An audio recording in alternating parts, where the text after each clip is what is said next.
It could be the worst decision that the Walt Disney Company has ever made. Even beyond Star Wars, worse than Marvel's Phase 4 and Phase 5. It's the Walt Disney World dive.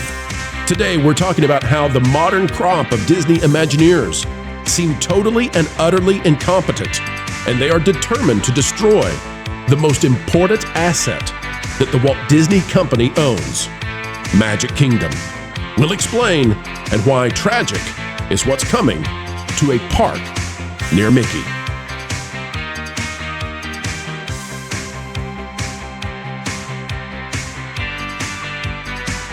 Hello, ladies and gentlemen. It is a dandy of a day, and we are coming to you from a studio in somewhere sunny USA, but the sun is not shining, and the fans are not happy in Mudville.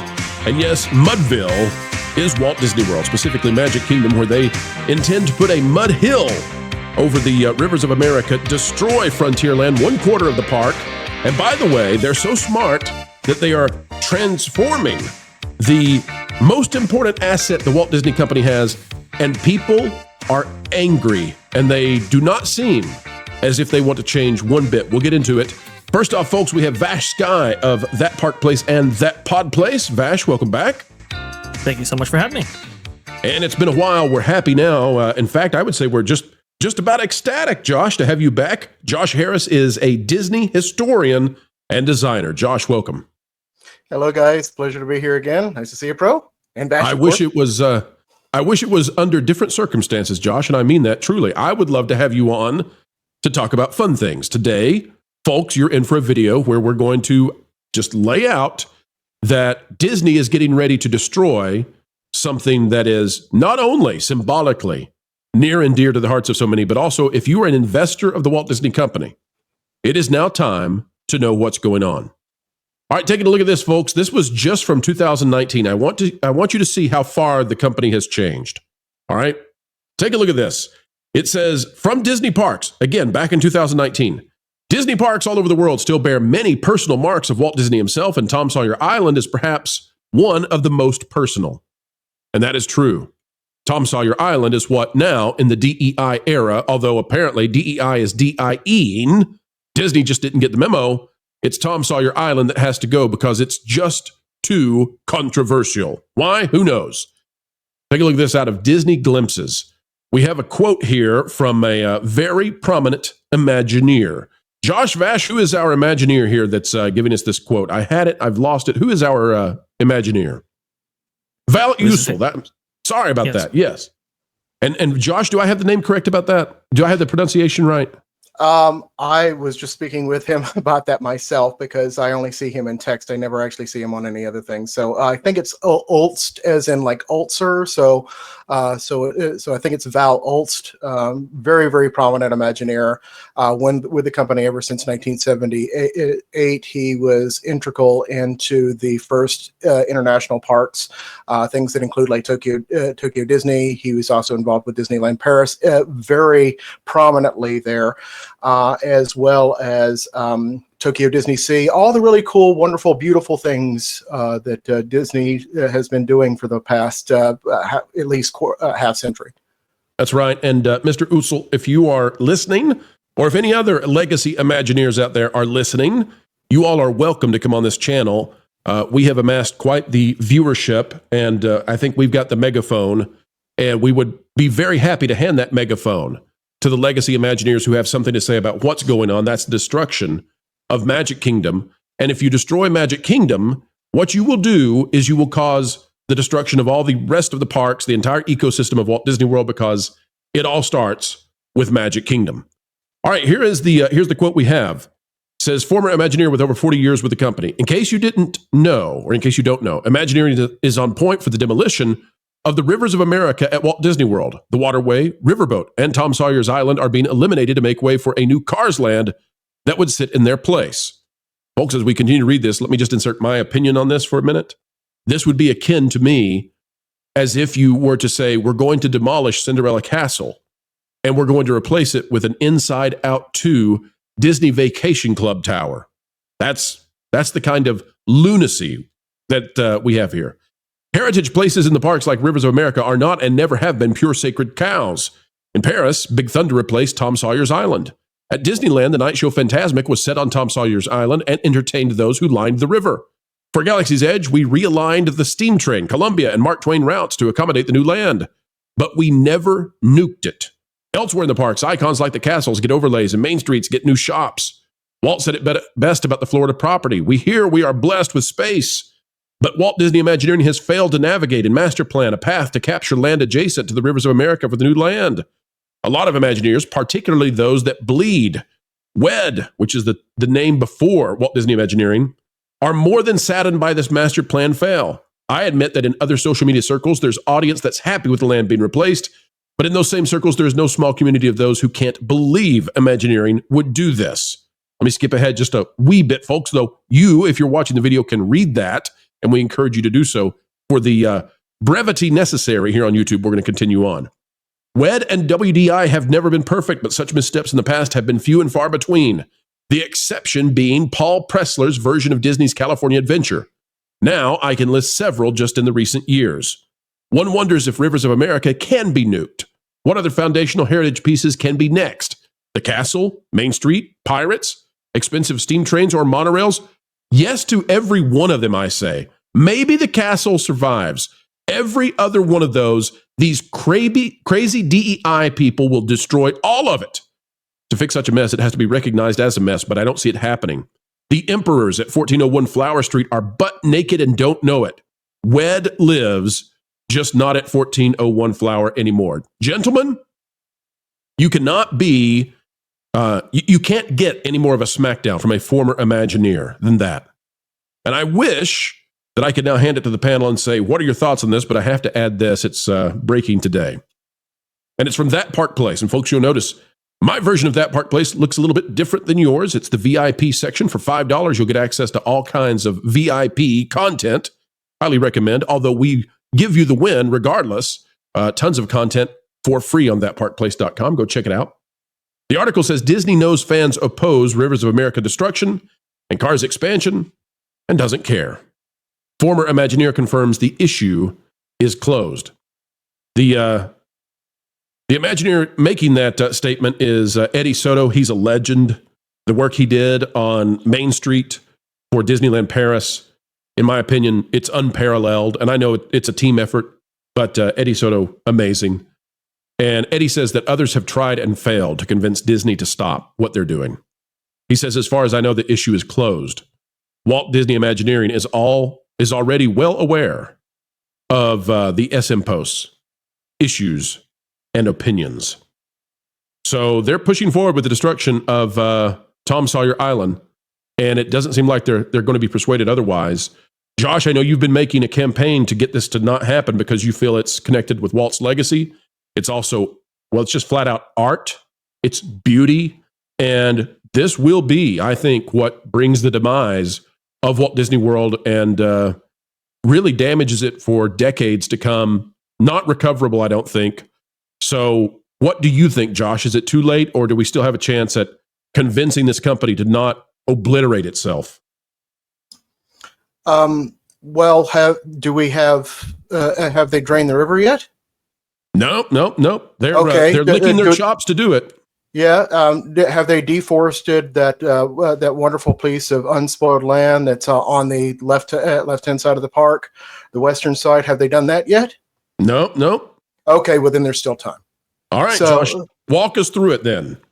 Okay, so I've done many social media posts on that. If anybody wants to do that, I will just give a brief overview because I know that you have time that's short right now for it. This is not just about. I mean, like as a historian, as somebody who passionately cares about this enterprise, I've been literally invested with this since I was 3 years old, and to say all of the stuff about the history, about the art and everything, yes, that is ultimately important. But probably the most pressing issue right now is that you're dealing with the loss of profits and sustainability of this business enterprise for decades to come. This could continue. This could this could literally destroy Walt Disney World, and in destroying Walt Disney World, you destroy the entire Disney empire. And it always starts like this. I mean, does anyone know who an archduke is? I mean, I don't even know what an archduke is. I just know that killing one ended up changing the course of the entire last century. So yeah, and let's remember too, Josh, the people at Sears who had that wonderful catalog for a century that worked so well. When Amazon came along, they didn't know what the heck that was or what online shopping was. But by George, they figured it out by the time they went bankrupt, didn't they? Correct. Yeah, and you always find out that those things later. It's the whole thing from the book The Sun Also Rises, which is how do you become bankrupt? And it's always the same answer. It's always two ways: slowly and then suddenly. So these things can domino and spiral out of control. And it does sound weird. It does sound weird to say that this underutilized piece of the space inside of the Magic Kingdom could bring down the entire downfall of an empire. But the river is essential on financial reasons alone. You have to have a respite inside of this park, which is continuously overcrowded, artificially so, I might add, and you need to have somewhere where people can relax.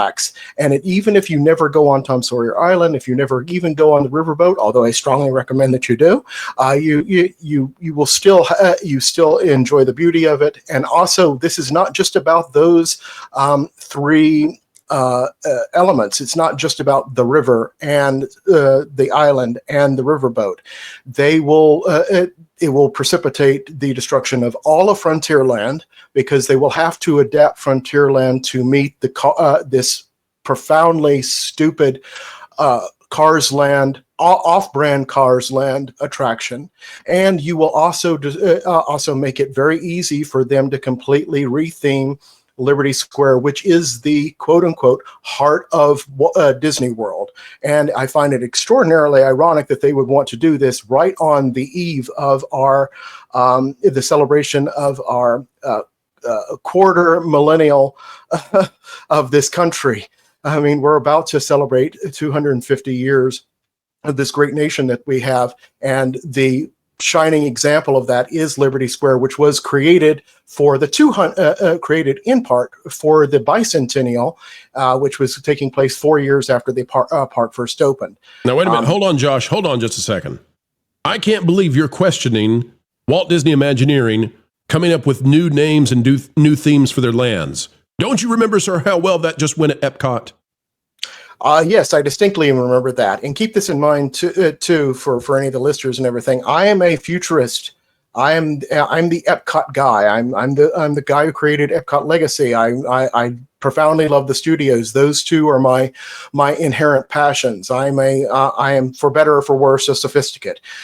So I personally, these themes, these lands and everything, they really, they're not necessarily my favorite thing in the park, but they're not anyone's favorite in the park. But you know what? Everyone loves it. What about if we take out the Jungle Cruise next? You know, no one lists that as their top 10 attractions. Just imagine, Josh, just imagine what we could do if we chop down, if we clear cut the foliage in Adventureland so we could fill it with DVC kiosks. Yes, exactly. Yeah. So because then they would look at it as the short-term gains on this. This is profoundly short-term thinking.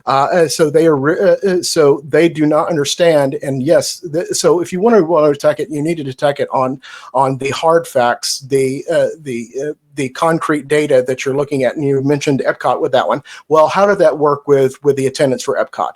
Attendance at Epcot since 2019 has been down. So they invested all this money and all this effort to transform the park, and yet they have less profits because of it. That's exactly thing, right. Let me hop in real quick, Josh, because I want to give Vash a chance, then we'll come back to you. But you've made a point that I've got a picture ready. And Josh, I'm sorry, this picture is going to infuriate you probably as much as it does us. You talked about them spending billions of dollars on Epcot to basically destroy it, make it worse than it was before, right? Well, that's because this current crop of Imagineers, they are so incompetent that it boggles the mind. Vash, Josh, I'd like to show you a picture that it's from Blog Mickey, and there's nothing better that demonstrates this. Are you ready? Take a look at this. Please. That is a picture from the Emporium in Main Street. On the right side, you have the Emporium as it was. And on the left side, Imagineering came in and did a little redo, updated it. Folks, on the right side, it looks like the turn of the century Main Street, like what it's supposed to look like because it was built by competent Imagineers. And on the left side, it looks like a modern grocery store or perhaps which retailer did you say, Vash? Dillard's. Yes, it looks like Dillard's on the left. That's because the current crop of Imagineers who are going to bulldoze the waterway and the island and the boat and everything and replace it with a stupid, off-brand cars mud track replacement. They don't have the ability. Even if you told me that this was the greatest idea they had ever had, I would say don't do it because they're not capable. Look at the left. Look at the right. The right was made by legacy Disney Imagineers of wonder. And the left looks like something you would see at your local mall if you were to go venture inside a mall in a post-Amazon era. Bash, walk us through, sir. Should we have any faith whatsoever that the Imagineers of today are capable of pulling off anything, let alone a terrible idea? What faith have they given us? Look at Tiana's Bayou Adventure. You got the Louis the Alligator ripping at the seams now. And we all know the downtime associated with that attraction. We all know the animatronic issues that they've been having with that attraction. Again, that was what originally built in the 90s, at least in Magic Kingdom's case. And it should be operating smoothly, and yet it can't. We've heard about the carriage house, that gift shop outside of Disneyland's Haunted Mansion. I mean, they just had to add drainage at considerable expense because they didn't do it right the first time. Look at Epcot's Commuter Core Hall, right? One of its stated purposes was to provide a meet and greet for the characters, and they had to be excised from that location because, well, they didn't actually build it correctly. It just goes on and on and on. And this is what happens when you purge Imagineering, essentially. How they do that? Well, everybody who could dissent against the established order, that'd be Burbank or those bosses over there at WDI, well, you got to get rid of those celebrity Imagineers and so forth, people who had a lot of pull, who could maybe stop something like this from happening. You get rid of those people, and you say you're moving everybody to Lake Nona. You get rid of more people that way until you actually don't move to Lake Nona. You mandate that everybody has to have a experimental drug of some kind in order to continue working with Imagineering. It goes on and on and on. And so who do you replace them with? You replace them with kids fresh out of design school. Yes. You replace them with people who have no credentials whatsoever.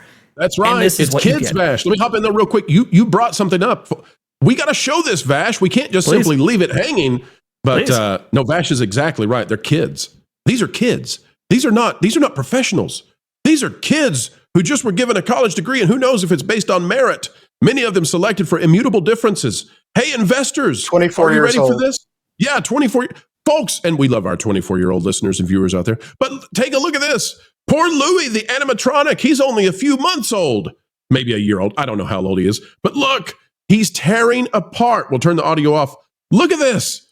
He's already breaking. Look at his neck. The fabric is ripping apart, the robot being revealed beneath. This is who's designing your stuff, folks. You really want to let them, you want to give them the hammer and the nails and the bulldozers and the forklifts to go at it and give you, no, you don't. They're terrible. Thank you, Brandon.paints.theparks on Tickety Talk. Guys, Vash, I interrupted you, and then I want to go to Josh after that. Vash, finish your thoughts, please, but I had to show people. These people are incompetent. They don't need to be given anything in terms of destroying at least what exists. You want to try something new? Go for it. We can tear that down later, but don't tear down the things that are beautiful and that people love.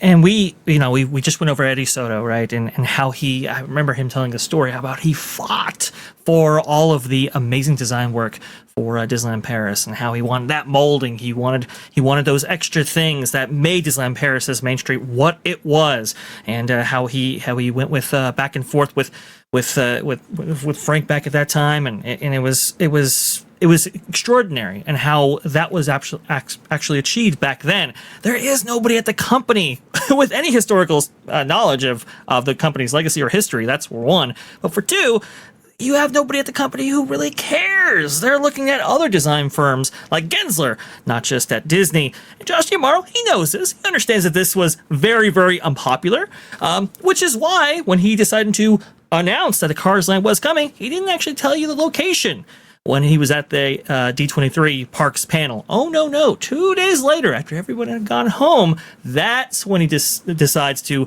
have Disney Parks blog tell everybody, oh, yes, it's taking the spot of Rivers of America. Again, this is... we have no faith whatsoever in this project. Josh D'Amaro is the worst head of Disney Parks I've ever seen. By the way, if you want to know why this matters financially, it's because 1/3 of all the profits historically for the Walt Disney Company come from Disney World. 1/3. You wipe out that, and you see what happens to the stock. You want to wipe it out? Have a bunch of morons going in there and start destroying the stuff that works and replace it with stuff that doesn't. You've already been at that. How's that gone, Disney? You've had 2 straight quarters of reduced attendance and revenues. How about we go for about 16, 24 quarters of that? And if you want to know, folks, where the great Imagineers went, well, they're over at Epic Universe, and I don't think they're heading back anytime soon. Josh, here's another picture of it. They're really, really good, this current crop of Imagineers. And by the way, I don't want to be mean, right? I'm sure there are some Imagineers left who are still good, and most cast members are excellent, but we're not going to ignore this anymore. This current crop of Imagineers is better suited to build 7-Elevens than Disney attractions. Josh, your thoughts on this? Well, immediately what I'm thinking of, first of all, I would even say that, like the before and after of this picture right here, even on this precise one, the left-hand side is also a degradation of what originally was the Emporium. Yes. There's a lot of the ornamentation there, so so the contrast is even worse than what you're depicting right now. It's astronomically worse just on a interior design perspective with that. The other thing that I note about it is that, look, okay, I don't want to be ageist and say that there is a problem with being 24 and being an Imagineer. Tony Baxter was 24 and being an Imagineer, but he was schooled by Claude Coates. So he was, and same thing goes for everyone else that was an apprentice of Mark Davis or Rathel Rogers or any of these other great Imagineering legends. The problem that they exist right now, and I've seen this, I've seen this in a couple of DMs with a few people, is that they've become. It's almost like they're suffering from design incest, where it just becomes a copy of a copy of a copy, where they're not copying. See, what they were doing in the 1950s all the way up until the 2000s is they were copying real things from real places. Right now, the Imagineers that are in there right now, they are copying Imagineering principles and Imagineering locations and theme park locations from places that exist outside of Disney. So you get this Josh, copy of a copy degradation of the actual art form. Real quick, I agree with you. One of the issues I also see is, and we've seen this, like they just did this thing at the Haunted Mansion at Disneyland, the new little gift shop, that they forgot, water will run straight through the door. So then they had to put sandbags out. But what we've seen is that, for example, we're looking at this picture of light fixtures, and folks out there may say, well, come on, give me a break. I don't care about light fixtures. Well, to some degree you do, because those light fixtures that are supposed to be from the 1920s, because that's what Main Street is set in, those look like you could pick them up at Lowe's or Home Depot today. And that's the problem. That's the problem. There's no more special to be found from these designers. It looks to me as if they have absolutely no taste whatsoever.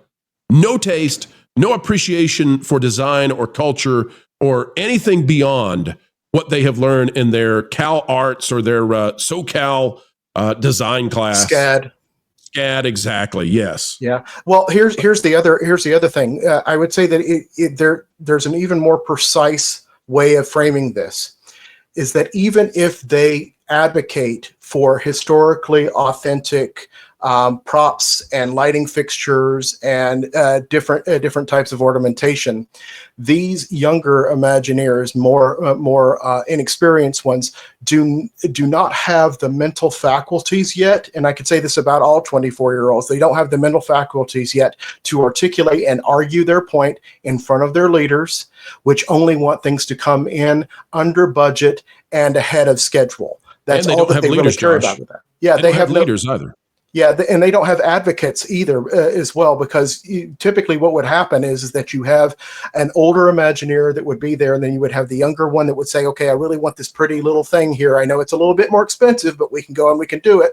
And then they would work with the older Imagineer, like a Joe Rohde, who is an amazing communicator, and they would say, okay, can you get them to justify this? And then Joe Rohde, with his decades and decades of experience and being able to talk with and communicate with the bean counters effectively, he would go in and he would be the go-between and be the emissary for the younger Imagineer, or the person that's actually working on the project, which he did for many projects that weren't even his own. He did that, like 50% of his efforts at Imagineering were projects that weren't even things that he was involved with, just because he was a master communicator. So he goes in and he talks to executives and he talks to the finance people, and he is able to convince them that, yes, this is the right thing that we need to do.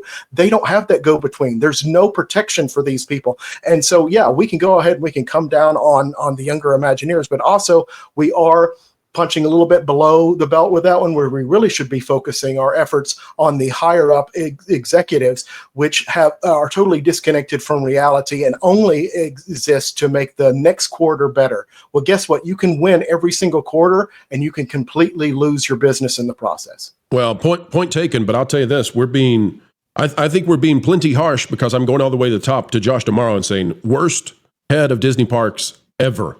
And by the way, you can see the difference, because the Ursula animatronic that's covered in a similar fabric as this Louis animatronic, well, it's not falling apart. And this one is like months old, and it already is. Vash, I'm going to give you the final word, not because of any particular reason other than just to get you in here and say, Vash, are we being overblown at all? Maybe we're just hopelessly romantic about Tom Sawyer Island, which I'm not, but maybe that's what it is. Vash, for the skeptic out there who's listened and doesn't see the connection between doing this and changing Frontierland into being a Cars, whatever, help us explain. Help me bridge that gap to the person who's skeptical and says, I don't see how this really affects the whole giant Disney company stock. I mean, surely this isn't as big as like what's been done to Star Wars, right? Actually, I'd say it's much more profound, because here's the thing, Star Wars, it's a $4 billion acquisition, but you have to understand that Walt Disney World accounts for 30% of the overall profit for the Walt Disney Company, not revenue, profit. And that is a very important thing distinguished right there. And Magic Kingdom is the most attended theme park in the world at this point, with a annual attendance, I believe, surpassing 17 million people. What are they coming for? They're coming for that connection to Walt. And Walt designed Tom Sawyer's Island. That's why that post from Disney Parks Twitter account is very interesting, because they understand the history. They understand that Walt personally designed Tom Sawyer's Island, at least at the Disneyland version. They did understand. They did understand, yes, and so they replicated that for Magic Kingdom, and that's where you get this, right. Here's the thing, internally they refer to Main Street as a retail corridor.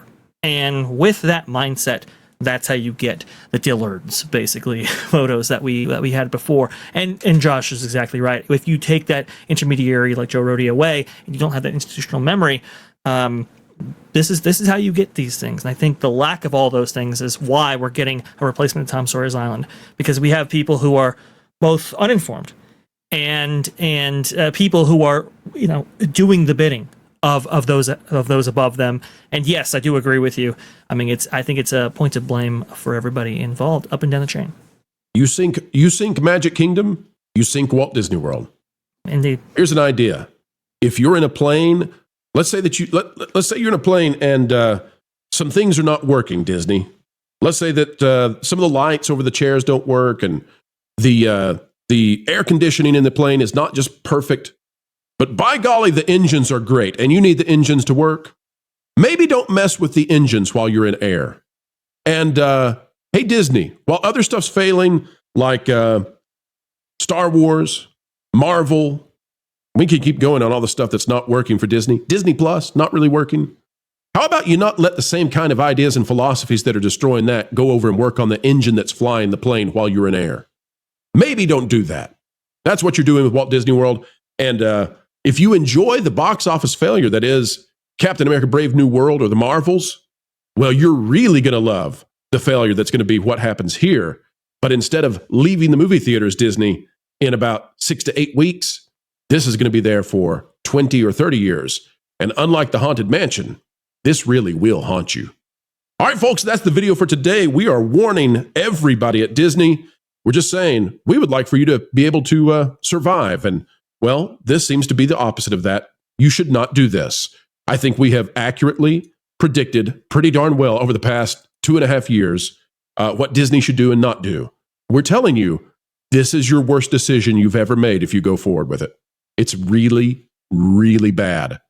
Don't make us have to cover how Disney World has dropped attendance and people aren't going. We don't want to cover those stories. Don't do that to us, Disney. We like you, okay? We're not pixie dusters. We're not cupcakers, but we like you. We also like Josh Harris. He's a great Disney historian. Josh, tell the folks out there where they can find your content on this great, big, beautiful web. I'm available at the 2 handles that are listed right there. So that is my personal one, which is JLH Omni, short for Omni Media, JLH Omni, and at Epcot Legacy. I have 2 websites for that. The largest one is epcotlegacy.com, or E82 as it's also referred to. Has lots of amazing content there, as well as JLHOmnimedia.com. And I'm also Epcot Legacy on every single social media site, excluding TikTok.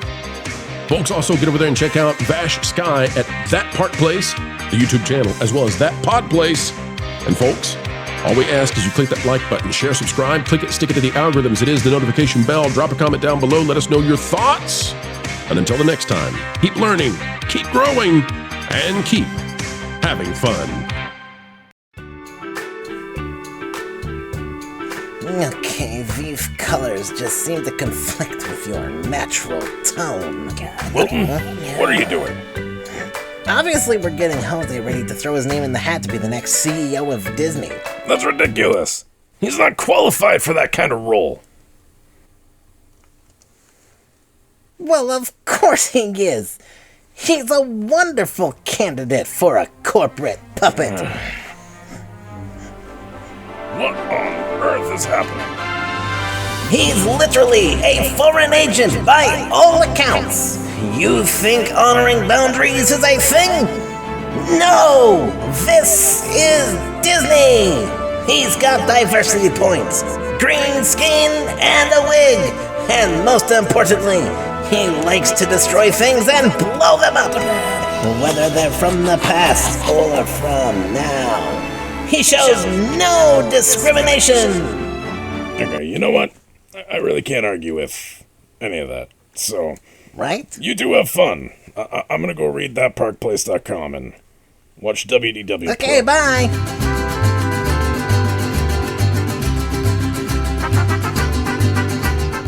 Okay, Jose, say magical experiences. I already hate this.